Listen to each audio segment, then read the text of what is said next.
일단은 그 문재인 전 대통령의 사위 서모 씨 예. 타이 이스타젯에 취업을 할 당시에 항공업계 경력이 전무했던 것으로 알려져 있죠. 그렇죠. 그런데 이 타이 이스타젯은 그 이상직 전 의원이라고 민주당 출신 국회의원이었던 분이 그 운영을 하던 이스타 항공 그 이스타 항공과 매우 밀접한 관련이 있는 회사죠. 이상직 네. 의원이 타이 이스타젯을 설립을 했고 그렇죠. 그런데 이 서모 씨를 채용을 할 당시에 이상직 전 의원이 이 이력서 갖다 주면서 이 사람을 채용해라. 그리고 뭐 급여는 나중에 얼마에 맞춰줬다는 것도 다 보고를 했고 네. 그렇게 했다고 하는 그 타이 이스타젯 대표의 진술이 확보가 됐다고 언론에 알려진 바가 있습니다. 네. 이게 이제 왜 문제가 되냐면 이상직 전 의원은 2018년에 이제 문재인 정부에서 중소벤처기업진흥공단 이사장을 합니다. 이 중진공이라고 부르죠. 예. 중소벤처기업진흥공단 이사장은 기금관리형 준정부기관이라고 해서 이게 관리하는 기금 규모가 일정 금액 이상이고 그다음에 그 인원 수가 일정 인원 이상이면은 이게 최종 임명권자가 대통령이에요. 그러니까 이게 주무부처 장관, 그 중기 벤처부 장관이죠. 벤처부 장관의 제청으로 대통령이 임명을 합니다. 네. 그렇게 해서 이상직 전 의원이 중진공 이사장에 임명이 됐는데 예. 그 대가로 그 사위 서모 씨를 타이 이스타젯에 취업을 시켜서 연봉을 주는 방식으로 이렇게 한 것이 아니냐라는 의혹이 제기가 돼서 지금 그 이스타항공 사건을 수사했던 전주지검에서 지금 수년째 수사 중이죠. 그렇죠. 그런데 이제 수사가 상당히 진전이 돼서 그 타이 이스타젯 그 대표를 했던 사람의 진술도 확보가 됐고 예. 그다음에 지금은 오늘 아침 그 조간 신문 보도에 의하면은 계좌 추적에까지 나섰다 이런 내용들이 보도가 되고 있습니다. 사실 이제 이상직 전 의원은 타이스타젯이 이스타항공하고는 관련이 없다 이렇게 네. 주장을 했었잖아요. 근데 로고가 똑같고 그다음에 돈이 왔다 갔다 한 내역이 있고 그 회사 간에 그래서 사실 다른 회사인데 이름을 타이 김세범이라고 짓진 않을 거 아니에요.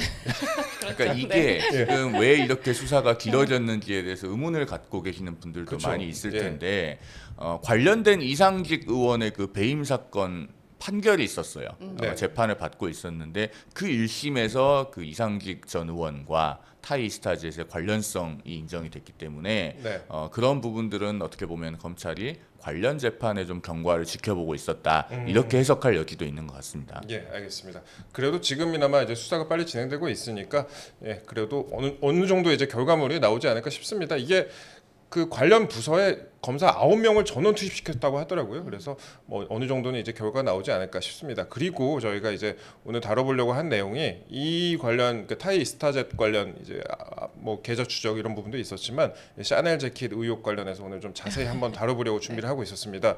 제가 보니까 이제 샤넬 재킷 의혹도 이제 검찰에서 수사를 하고 있습니다. 이건 중앙지검에 수사를 하고 있는데요. 서울중앙지검에 수사를 하고 있는데 이번에 이제 샤넬 본사에서 근무하던 한국인 디자이너를 소환한다고 합니다. 그 샤넬 재킷 의혹이 뭔지부터 좀 간단하게 설명 좀 부탁드릴게요. 일단은 2018년 10월에 이제 문재인 대통령 부부가 프랑스에 국빈 방문하죠. 예. 뭐 사진으로도 아마 우리 시청자들께서도 한 번씩 보신 기억들이 있을 텐데 네. 당시에 그 문재인 전 대통령의 배우자 김정숙 여사가 네. 이제 마크롱 대통령의 부인 마크롱 여사와 나란히 앉아서 대화를 하면서 담소를 나눌 때 그 본인이 입고 간 그 샤넬 트위드 재킷을 보여주면서 이게 샤넬에서 한글 문양을 적용해가지고 만든 옷입니다. 이렇게 소개를 했던 그런 장면이 있습니다. 아주 유명해졌죠. 네. 이게 그 지금은 돌아가셨어요. 샤넬의 수석 디자이너 칼 라거펠트라고 하는 사람이 이 한글 문양을 적용해서 만든 트위드 재킷이고 2015년에 그 패션쇼에서 처음 공개가 됐습니다. 2018년 10월에 김정숙 여사가 이걸 착용을 해서 굉장히 화제가 됐고 그런데 이제 문재인 정부 내내 이 김정숙 여사의 호화 의상이 논란이 되지 않았습니까? 그 인터넷에 보면 한 100여 가지 종류의 그렇죠. 착장을 한 것을 모아놓은 그런 사진들도 돌아다니고 해요. 그래서 과연 그러면은 그 비용들이 다 어디서 나왔는가에 대한 의혹이 꾸준히 제기가 됐었고 그래서 그 문재인 정부 임기 중에 한국 납세자 연맹이라고 하는 시민단체가 그 정보공개 청구 소송도 내요. 특활비 사용 내역 이런 거 공개를 해라.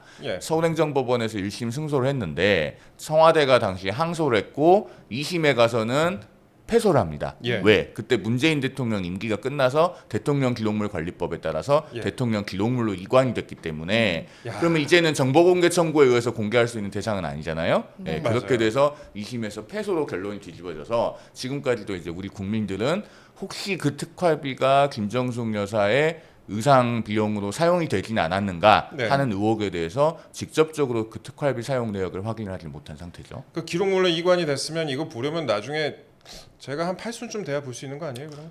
최대 30년이고 예, 예. 두 가지 방법이 있죠. 하나는 국회가 3분의 2 이상의 재적 의원이 예. 공개를 하도록 의결을 하면은 열어볼 수 있고 또 한 가지는 서울고등법원에 압수수색 영장이 있으면은 예. 검찰이 그 압수수색 영장에 따라서 받아볼 수가 있습니다. 예.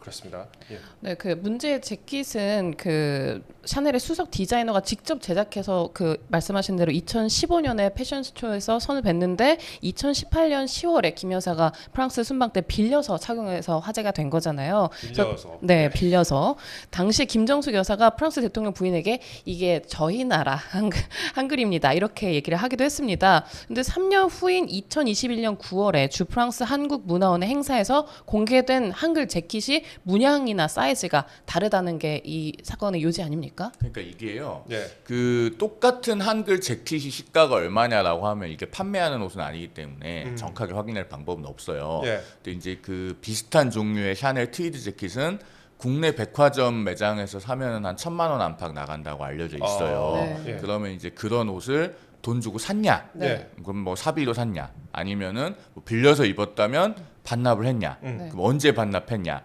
이런 것들이 이제 이 사안에서 제기되었던 의문이거든요. 네. 근데 이제 그 문재인 정부 때 청와대가 설명했던 것은 이 옷을 반납을 했다는 거예요. 반납을 했고 나중에 샤넬에서 이거를 그 기증하고 싶다라고 해서 한글박물관에 기증을 해서 지금 한글박물관에 전시되어 있다라고 네. 하는 건데요. 여기서 이제 이 당시에 이제 청와대 신혜연 부대변인이 그런 브리핑을 했었는데 발표를 했었는데 네. 두 가지가 빠져 있다고 볼 만한 요소가 있죠. 음. 뭐냐? 첫 번째 언제 반납했냐? 언제? 언제라고 하는 설명은 없었어요. 네. 그다음에 두 번째로 샤넬이 굳이 왜 옷을 새로 지어서 기증을 했냐? 자, 지금 조금 전에 그 말씀하셨듯이 2021년 9월에 주 네. 프랑스 한국문화원 행사에서 이 한글 재킷 네. 이 공개가 됐는데 그렇죠. 예. 문양도 미세하게 다르고 사이즈도 이게 김정숙 여사가 당시에 입었던 똑같은 옷이 맞냐라고 하는 의문이 제기가 됐었어요. 네. 보통 이런 거 전시할 때는 좀 길쭉길쭉한 사람 거 전시를 하잖아요. 그렇죠. 예. 그리고 이제 그 2022년에 네. 3월 17일부터 인천국제공항 1터미널 맞아요. 그 3층 출국장에서 이 샤넬 한글 재킷을 전시를 합니다. 음. 근데 이제 그러면은 많은 사람들이 봤을 거 아니에요. 네. 근데 네. 당시에 김정숙 여사가 입었던 옷하고는 뭔가 그 사이즈 품도 다르고 네. 문양도 미세하게 다른 것 같다. 네. 그래서 이제 그때부터 본격적으로 논란이 제기되기 시작합니다. 네. 그래서 이거를 그 김어준 씨가 한번 그 네. 본인의 방송에서 언급을 한 적도 있고 네. 급기야 이제 2022년 4월 5일에는 샤넬 입장을 밝혀요. 오, 샤넬. 예. 뭐라고 밝히냐? 그 김 여사가 실제 착용했던 제품은 프랑스 본사 그 역사 뭐 전시 공간에 보관돼 있다. 네. 라고 하고 그다음에 자기들은 그 국립 한글박물관의 요청에 따라서 별도 재킷을 제작해서 기증했다. 근데 한글 박물관이 왜 뜬금없이 갑자기 이거를 그러니까요. 네. 왜냐면은 이게 제가 지금 말씀드릴 때 이 시점이 발표를 한 게 일단 2022년 4월 5일이에요. 예, 그리고 예. 기증을 했다고 한 거는 2021년 11월입니다. 네. 그리고 지금 알려지기로는 이 기증에 관해서 협의가 있었던 거는 2021년 5월부터 정도인 것 같아요. 그래서 그 문체부 국어정책과에서 예. 2021년 5월에 샤넬이 그 김 여사가 착장했던 재킷을 기증하고 싶어 하니 검토해보라라고 지시를 받았다는 게 국립한글박물관의 설명이에요. 네. 자 그러면 이제 제가 말씀드렸던 여러 시점 중에 제일 빠른 게 2021년 5월이잖아요. 그렇죠. 근데 김 여사가 이 샤넬 재킷을 입었던 거는 2018년 10월이에요. 네. 시간적으로는 한 2년 반 이상의 간격이 있는 거예요. 아. 그러면은 아니 기증하려는 좋은 마음이 있었다면 처음부터 기증을 하든가 왜 2년 반이나 지나서 새로운 옷을 하나 따로 기증을 했을까에 대해서 뭔가 속 시원하게 의문이 해소가 잘 안 되고 있는 겁니다. 예. 그런 상황에서 지금 뭐 그 그 과거에 그 청와대 행정관 예. 했던 사람도 조사를 하고 그렇죠. 지금 그렇게 되고 있는 거죠. 안 그래도 이제 그 말씀을 드리려고 하는데 검찰이 이제 청와대 행정관이었던 A 씨라고 하겠습니다. A 씨를 불러 조사를 했습니다. 최근에. 근데 A 씨가 2021년 문체부에 연락을 해가지고 샤넬 재킷을 기부할 방법을 알아보라라고 했던 인물이라고 해요. 그래서 문체부 관계자는 국립한글박물관에 기증하면 적당할 것 같다 이렇게 답한 것으로 알려졌습니다. 그런데 이 말에 따르면은 그래도 2021년까지는 김 여사가 샤넬 재킷을 반납하지 않고 있었고 갑자기 기증할 방법을 찾았던 것 아닐까 이런 그 의문을 낳게 하는 거 아닙니까? 예. 그러니까 이제 언제 반납을 했는지에 대해서 예. 반납을 했다고 하니까 네. 예. 그러면 그 부분에 대해서 뭔가 이제 검찰의 조사와 수사를 통해서 이게 명확하게 밝혀져야 되겠죠. 제가 네. 앞서도 말씀드렸지만 2022년 4월에 그 청와대가 부대변인이 발표했던 내용에는 언제 반납했느냐, 그다음에 왜 기증했느냐에 네. 대해서 명쾌하게 거기 들어있지 않아요. 예. 그 부분에 대해서 지금 그렇기 때문에 이제 그 국민의힘 이종배 서울시의원도 이 건과 관련해서 이제 올해 1월에 고발을 했죠. 네. 그런 것도 다 이런 명쾌하게 의문이 해소되지 않는 지점에서 나온다라고 말씀을 드릴 수 있을 것 같습니다. 이 신문 기사도 그렇고 보도 자료도 그렇고 육하 원칙에 의거해서 써야 됩니다. 그렇지 않은 경우에 그냥 박살이 나는데 육하 원칙에서 언제 왜가 빠져 있습니다. 그러니까 네. 육하 원칙에서 2개가 빠진 거죠 최소. 예.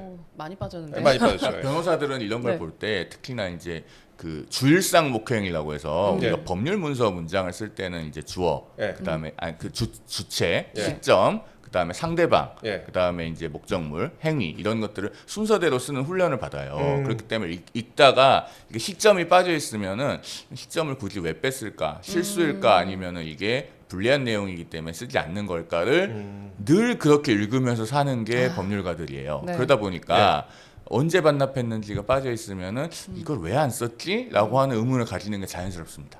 주 뭐야? 주. 주일상 목행 또는 주일상 주시상 목행이라고 아. 하죠. 예. 알겠습니다. 오늘 하나 또 또 이렇게 얻어갑니다. 예. 오늘 또 하나 얻어갑니다. 네, 예. 그럼 그 샤넬의 그 해명에 따르면 한글 박물관의 요청에 따라 별도 재킷을 제작했다는 건데요. 한글 박물관이 세계적인 명품 업체에 재킷 제작을 의뢰하는 게 일반적인 경우입니까? 저는 못 들어봤어요. 네. 아마 우리 시청자들도 처음 들어보셨을 것 같고 네. 그러니까 이게 왜가 빠져 있다고 말씀을 계속 드리는 거예요. 네. 왜냐하면 처음부터 이제 기증을 할 좋은 의도를 갖고 있었으면 예를 들면은 김정숙 여사가 프랑스 국빈 방문할 때 그 한글 재킷을 착용을 하고 반납했을 거 아닙니까? 네. 그러면은 그거 그냥 우리한테 주지 말고 뭐 대한민국이 적절한 공간에 전시를 하십시오. 우린 기증하겠습니다. 이렇게 하면 간단하게 끝날 문제예요. 네. 근데 아까도 말씀드렸듯이 옷이 문양도 다르고 사이즈도 달라요. 네. 그리고 새로 만들었다고 얘기를 해요. 네. 그리고 무엇보다도 시간적으로 착장을 했을 때, 그 네. 옷을 입었을 때와 기증이 논의되기 시작했을 때가 적어도 2년 6개월 이상 시간적 간격이 있는 거예요. 그것에 대해서 그러면은 왜 그렇게 됐는가에 대해서 네. 이 검찰 조사와 수사를 통해서 답이 나와야 돼요. 그 사실관계에 대한 답이 나오고 이제 그 다음에 판단은 뒤따라올 문제인데 네. 적어도 우리 국민들 중에 상당수는 이걸 알고 싶어합니다. 그렇죠. 네. 관심 많죠. 관심 많죠. 사실 네. 저는 이렇게 명품을 잘 몰라요. 네. 그런데 세공 씨 혹시 아세요? 그 디올이 그쵸. 비싸요? 샤넬이 비싸요? 저도 잘 모르지만 샤넬이 비싼 건 알고 있습니다. 네. 알겠습니다. 대명사잖아요, 거의. 아 네. 그래요. 뭐 샤넬 가방 같은 건 진짜 비싸다는 얘기 많이 네, 들어봤는데. 혼수품으로도 유명하지 않습니까? 특수하게 만든 네. 거기 때문에 네. 그 한글 재킷 자체의 시가를 산정하라고 하면은 예. 얼마인지 불분명할 수 있지만 예. 앞서도 말씀드렸듯이 이게 그 트위드 자켓이라고 해서 옷의 종류예요. 네. 그 샤넬의 트위드 자켓은 뭐 국내 백화점 매장에서 사면 한 1,000만 원 안팎이다. 어. 이렇게 알려져 있습니다. 어, 예.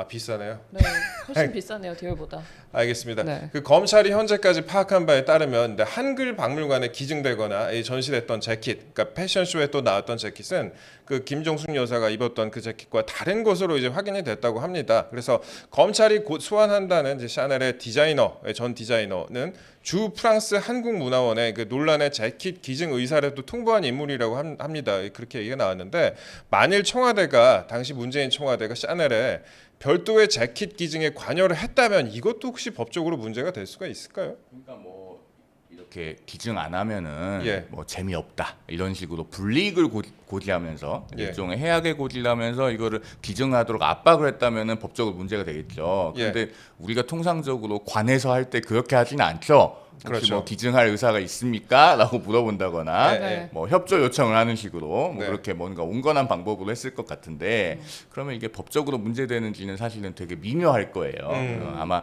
법적으로 문제되지 않도록 뭔가 협의를 하는 그 형식을 취하지 않았을까 싶은데 네. 뭐 그 샤넬 입장에서도 이게 한 1,000만 원 정도 되는 정도의 옷을 만들어서 기증하는 것 자체가 금전적으로 크게 부담되는 일은 아니기 때문에 그렇죠. 네. 그 유연하게 대응하지 않았을까 싶은데 네. 이 부분은 아마도 이제 조사 과정에서 사실관계를 좀 확인해봐야 될 문제일 것 같습니다. 알겠습니다. 검찰이 최근에 이제 전해웅 전 프랑스 한국문화원장과 김일환 국립 한글박물관장 등을 또 불러갖고 조사를 했다고 합니다. 보통 검찰 수사에서 뭐 이 정도로 인물을 많이 소환을 하는 거면 그 전에 있는 사실관계는 어느 정도 이제 파악을 했다고 봐야 될 것 같은데요. 근데 또 다른 의혹이 또 있다는 것 같아요. 그래서 네. 그 인도 타지마 의혹 있지 않습니까? 그거 외에 또 청와대 경호원에게 또 개인 수영 강습을 받았다는 의혹도 수사 중인데요. 요거 역시 어떤 혐의가 적용될 수 있겠습니까? 그 경호원의 업무 범위에 네. 그 요인에 대해서 수영 강습 개인적인 네. 수영 강습을 하는 것도 포함되는지 굉장히 의문이에요. 네. 예전에 보면은 그 청와대 헬스 트레이너가 있다고 해서 그것도 시비가 된 적이 있잖아요. 윤전추 씨였던 것 같은데. 뭐 제가 예. 누구라고는 굳이 말씀 안 드리겠는데 예. 아무튼 그런 적도 있었는데 일단 경호원의 업무가 그 대통령 배우자에 대한 수영 강습인가 그래서 의문이 들죠. 네. 이게 도대체 업무 분장을 어떻게 하면은 그런 것이 가능한지 여기에 네. 대해서도 지금 뭐 수사를 하고 있다고 하면 철저하게 그 우리 국민들께서 의혹을 갖지 않도록 네. 적어도 명확하게 좀 해소를 해줄 필요가 있다 이런 예. 생각이 듭니다. 네. 알겠습니다. 이게 왜냐면은 어쨌든 경호원이 네. 자신의 경호 대상이면은 모시는 분이에요. 네. 높은 사람이고 그러니까 대통령 배우자가 법적으로 어떤 지위가 있지는 않고 공무원은 아니지만 네. 경호 대상이기 때문에 높은 사람이고 예. 그러면은 나한테 예를 들면 업무 외적으로 뭔가를 지시를 하고 했을 때 그런 걸 거절하기 대단히 어렵습니다. 네, 네. 그런데 그 힘이 실질적으로는 어디서 나와요? 사실은 대통령으로부터 나오잖아요. 네. 그렇기 때문에 과연 이런 부분들이 일단 법적인 문제를 떠나서 그러면은 적절하냐? 에 대해서도 많은 논란거리가 될 것이고 그러면은 도대체 어떻게 해서 그런 수영 강습이 있게 됐다는 것인지 네. 그것도 좀 명확하게 좀 밝혀볼 필요가 있을 것 같습니다. 예, 그 청와대 안에 또 수영장이 그때 있었어요. 그래갖고, 네. 예. 그렇습니다. 지금 이제 청와대를 쓰지는 않으니까